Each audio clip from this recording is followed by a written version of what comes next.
जो इंसान होता है ना, ये इंसान कोई कुत्ता बिल्ली नहीं है। कहते हैं ना, तलवार के बल पे इस्लाम फैला है। अगर तलवार के बल पे इस्लाम फैलता तो क्या होता? तलवार के बल पे जब इस्लाम फैलता तो लोग इस्लाम कबूल कर लेते, लेकिन कमरे से बाहर जाते ही बोलते कि ये बहुत खराब धर्म है। तो क्या हुआ है? तो दलितों से आप लोग सामान खरीदने की बात कर रहे हो, नौकरी नहीं देने की बात कर रहे हो। दलितों के साथ तो ऐसा हुआ था कि दलितों से काम करवा लिया जाता था और उनका मुआवजा नहीं दिया जाता था। मेरे को एक विकास सिंह नाम का बंदा है, वो घूम घूम के क्या कर रहा है पता है? संकल्प दिलवा रहा है कि मैं मुसलमानों से सामान नहीं खरीदूंगा। देश में बीजेपी और आरएसएस, विश्व हिंदू परिषद, इन लोगों का षड्यंत्र आप समझ नहीं रहे। ये लोग मुसलमान टारगेट करके और क्या करेंगे? सत्ता में आ जाएंगे। इनको हिंदू संगठन कहना गलत है, इनको कहना चाहिए नफरतबाज हिंदू संगठन। कि आप मुसलमानों से नफरत करके जब भारतीय जनता पार्टी को वोट देते रहेंगे, एक दिन ऐसे जरूर आएगा कि आप सड़क पे कटोरे लेके खड़े रहेंगे। नमस्ते दोस्तों, मेरा नाम रविकांत भारती है। दोस्तों, आज आप लोगों के बीच मैं एक मुद्दा लेके आया हूं जो समाज में आए दिन देखने को मिलता है। वह मुद्दा है मुसलमानों का आर्थिक बहिष्कार करो। कोई कहता है कि उनसे सामान अगर नहीं खरीदोगे तो कुछ दिन में हिंदू बन जाएंगे, और ऐसी उलूल जुलूल बातें। कोई मैं देख रहा हूं कि संकल्प दिलवा रहा है कि मुसलमान से मैं सामान नहीं खरीदूंगा, और इसका संकल्प दिलवा रहा है। तो इस तरह की जो बात है, आइए थोड़ा सा इसके ऊपर हम लोग जानते हैं कि आखिर ये देखिए, थोड़ा सुनिए महाशय को, सुनिए इनको।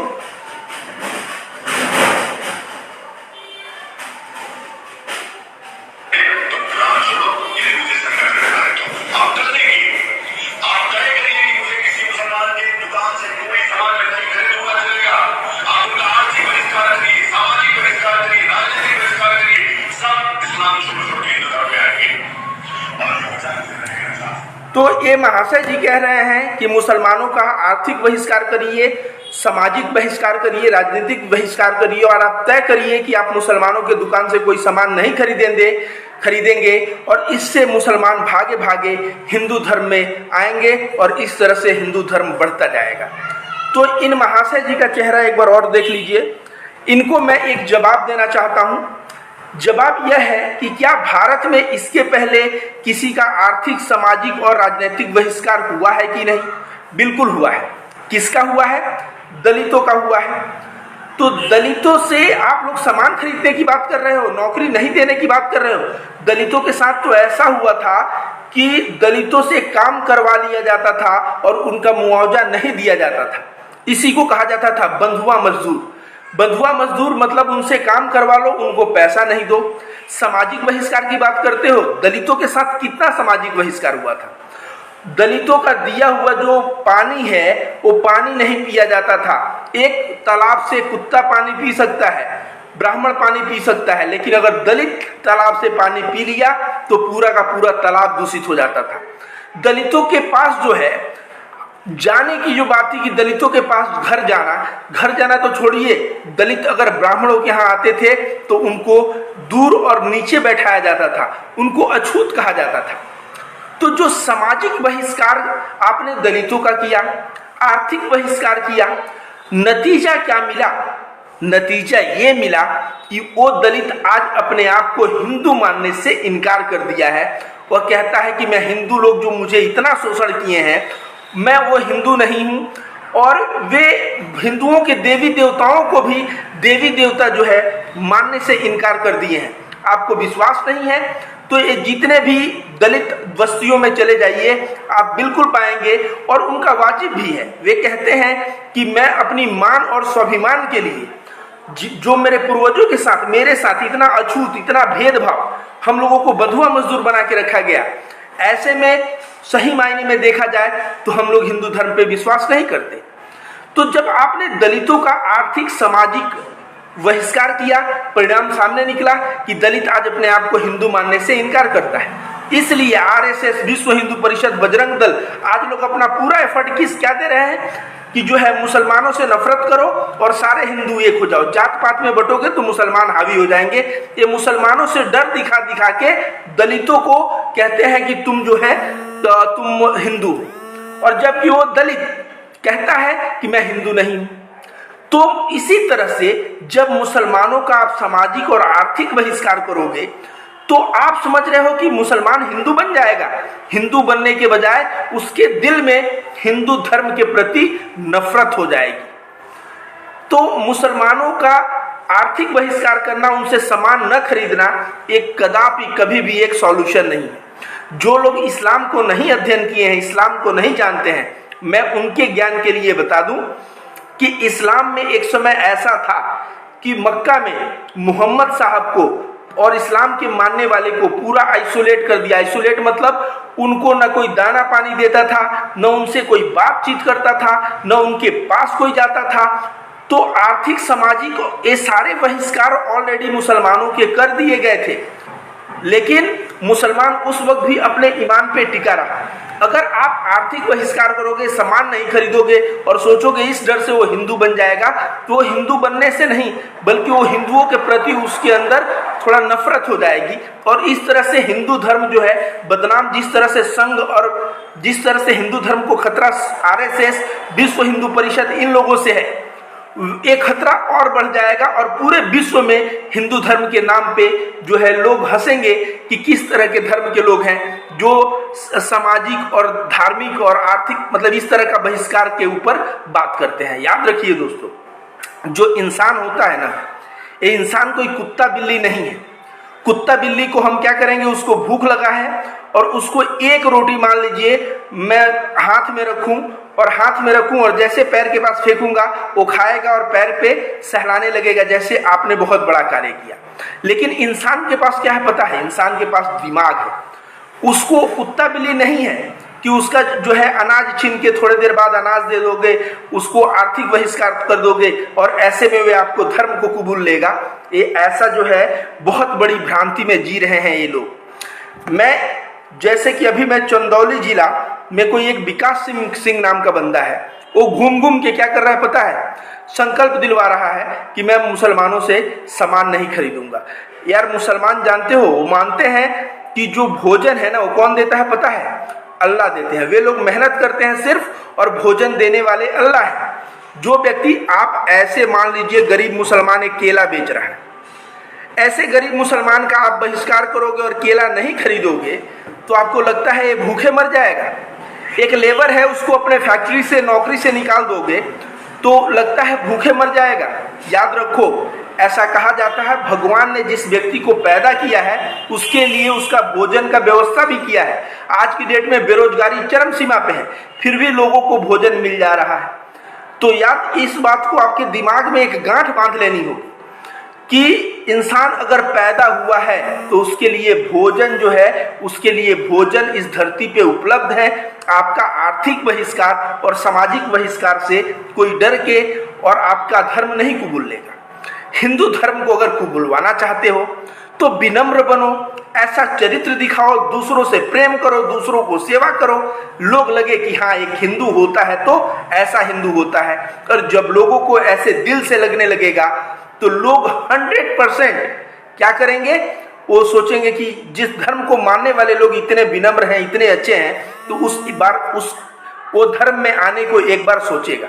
आप लोगों को एक चीज और बता दूं, मान लीजिए मैं रविकांत भारती, यहां पे मैं 3 मुसलमानों को कैद कर लूं, ये जो रूम है इस कमरे में मैं कैद कर लूं और दोनों दरवाजा बंद कर लूं और उनको डंडे डंडे मारूं और डंडे डंडे मार के कहूं कि तू हिंदू धर्म को कबूल कर।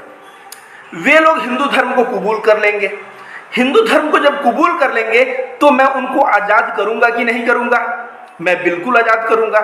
और जैसे ही मैं दरवाजा खोल के बोलूंगा ठीक है आज से तुम लोग हिंदू हो गए, तुम लोग जाओ, वे लोग जैसे ही कमरे के बाहर निकलेंगे वे लोग सोचेंगे भाई जिस धर्म को मानने वाला व्यक्ति इतना कट्टर है, इतना नफरतबाज है, जिस धर्म को मानने वाला व्यक्ति हम लोग को डंडे डंडे से मार के कह रहा है कि हिंदू बनो, वो धर्म कितना खराब होगा। इसलिए जो लोग कहते हैं ना तलवार के बल पे इस्लाम फैला है, अगर तलवार के बल पे इस्लाम फैलता तो क्या होता? तलवार के बल पे जब इस्लाम फैलता तो लोग इस्लाम कबूल कर लेते, लेकिन कमरे से बाहर जाते ही बोलते कि ये बहुत खराब धर्म है। इसलिए आप देखेंगे कि मोहम्मद साहब की जिंदगी पढ़ेंगे तो मोहम्मद साहब ने तो यहां तक कह दिया है कि कभी भी आप दूसरों के देवी देवताओं के ऊपर भद्दा कमेंट, गलत कमेंट और बुरा भला न कहें, क्योंकि दूसरा जिस चीज पे विश्वास रखता है, जिस चीज को मानता है, जब उस चीज पे आप गाली देंगे, उस चीज को बुरा बोलेंगे, तो आदमी जो है ऑलरेडी आपसे नफरत करने लगेगा, और जब नफरत करने लगेगा तो आपकी बातों को नहीं सुनेगा, और जब आपकी बातों की नहीं सुनेगा तो आपकी धर्म का सुनना और धर्म कबूल करना तो बहुत दूर की बात।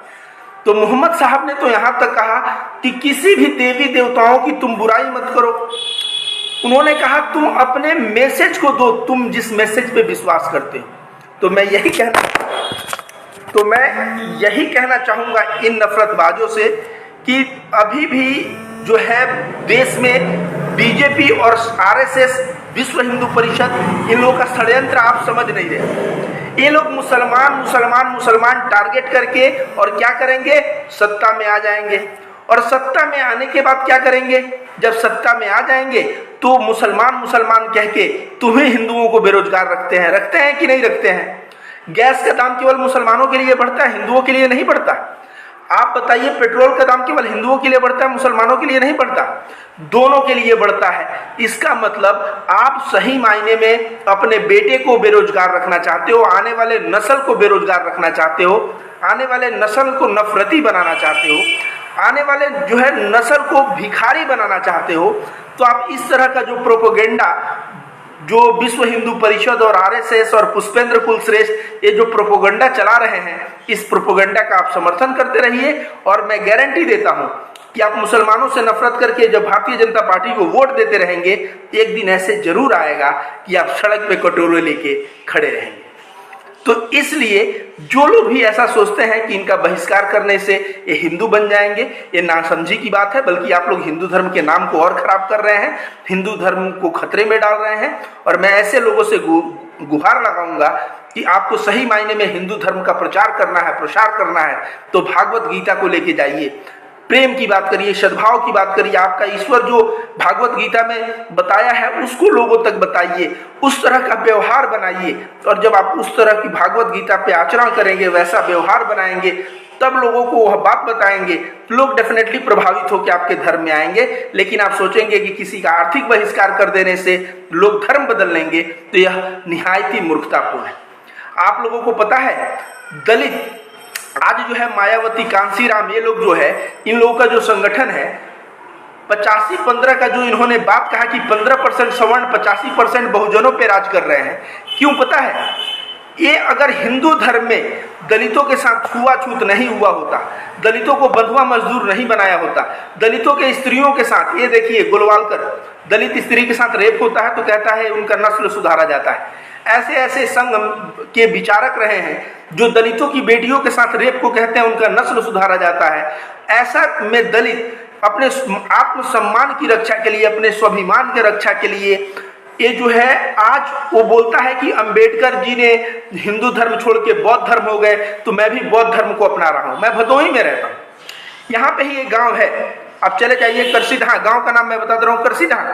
एक दिन में 300 दलित बौद्ध बन गए। कितने दलित? 300 दलित एक दिन में बौद्ध बन गए। क्यों बन गए?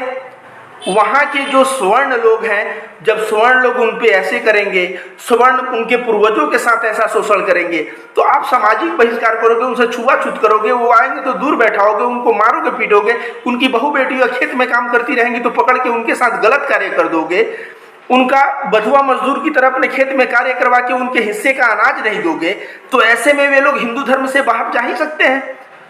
तो हिंदू धर्म को अगर बढ़ाना है मेरे दोस्तों, मैं भी एक सच्चा हिंदू हूं, और हिंदू धर्म को अगर बढ़ाना है तो आप लोगों से हाथ जोड़ के निवेदन है कि आप भागवत गीता को एक बार पढ़िए। भागवत गीता में जो लिखा है अपने आचरण में उतारिए। जब आचरण में उतारेंगे, जब दिल में प्रेम लाएंगे, दूसरों की भलाई करेंगे, दूसरों की सेवा करेंगे, तो लोग प्रभावित होंगे और बोलेंगे वाह कितना अच्छा धर्म है, और तब इस धर्म में लोगों की कतारें लग जाएंगी, लाइनें लग जाएंगी। एक बात और मैं बताना चाहूंगा, आप जो है निरंकारी मंडल का नाम सुने हो? निरंकारी मंडल आजकल उत्तर प्रदेश में बहुत चला है। उत्तर प्रदेश में निरंकारी मंडल, मैं वहां पे एक दिन गया था। मैं देखा वहां पे, मैं सोचा कि हिंदू संगठन जितने भी होते हैं ये तो नफरत सिखाते हैं, क्योंकि आरएसएस भी नफरत सिखाता था, विश्व हिंदू परिषद, क्योंकि ये हिंदू संगठन नहीं है। इनको हिंदू संगठन कहना गलत है, इनको कहना चाहिए नफरतबाज हिंदू संगठन। ये हिंदुओं के नाम को बदनाम कर रहे हैं और नफरतबाज लोग हैं जो संगठन खोल के बैठे हैं। जब मैं निरंकारी मंडली में गया, जब मैं शिव चर्चा में गया, वहां पे बात हो रही है प्रेम करो, सेवा करो, इस तरह की बातें हो रही हैं। और आज हिंदू धर्म अगर बचा हुआ है तो ये निरंकारी मंडली हो गया, ये जो है शिव चर्चा हो गया। इसी तरह का जो धार्मिक धर्म के प्रति जो बोलते हैं आस्था रखो और दूसरे से प्रेम करो, भाईचारा बनाओ। निरंकारी मंडल में मैं गया तो एक दूसरे के लोग पैर छू रहे हैं। मैंने कहा क्यों? अब तो ये सम्मान देने का तरीका है। तो इस तरह की कुछ चीजें करोगे तब तो लोग आकर्षित होकर तुम्हारे संगठन में आएंगे, तुम्हारे धर्म में आएंगे। नफरतबाजी से, किसी का सम्मान नहीं खरीदने से, किसी के साथ छुआछूत करने से, किसी को अपने से दूर करने से रिजल्ट क्या आएगा?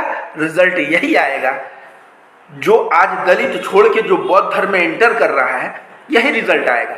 उसके लिए भी कानून ला रहे हो कि जो बौद्ध बन जाएगा उसको आरक्षण नहीं मिलेगा, इस डर से दलित हिंदू बने रहे। तो दलित जो है वो भी अपने हाथों पे, अपने पुरुषार्थ पे भरोसा करता है। वो जब स्वाभिमान की बातें आती है ना, तो वो रिजर्वेशन भले तुम छीन लो अगर वो बौद्ध धर्म में जाता है, लेकिन वो बौद्ध धर्म में चला जाता है। क्यों जाता है पता है? किसी के ऊपर भी जब अत्याचार होता है ना, उस अत्याचार का जवाब वह व्यक्ति जरूर देता है और किसी न किसी तरीके से देता है। कुरान में पढ़ रहा था दोस्तों, भागवत गीता मैं बता रहा हूँ, भागवत गीता की मैं बहुत सारी किताबें पढ़ा हूँ। ओशो का मैं पढ़ा हूँ भागवत गीता, गोरखपुर का जो गीता प्रेस का है वो पढ़ा हूँ, प्रभुपाद जो है इस्कॉन टेम्पल वाले उनका गीता पढ़ा हूँ।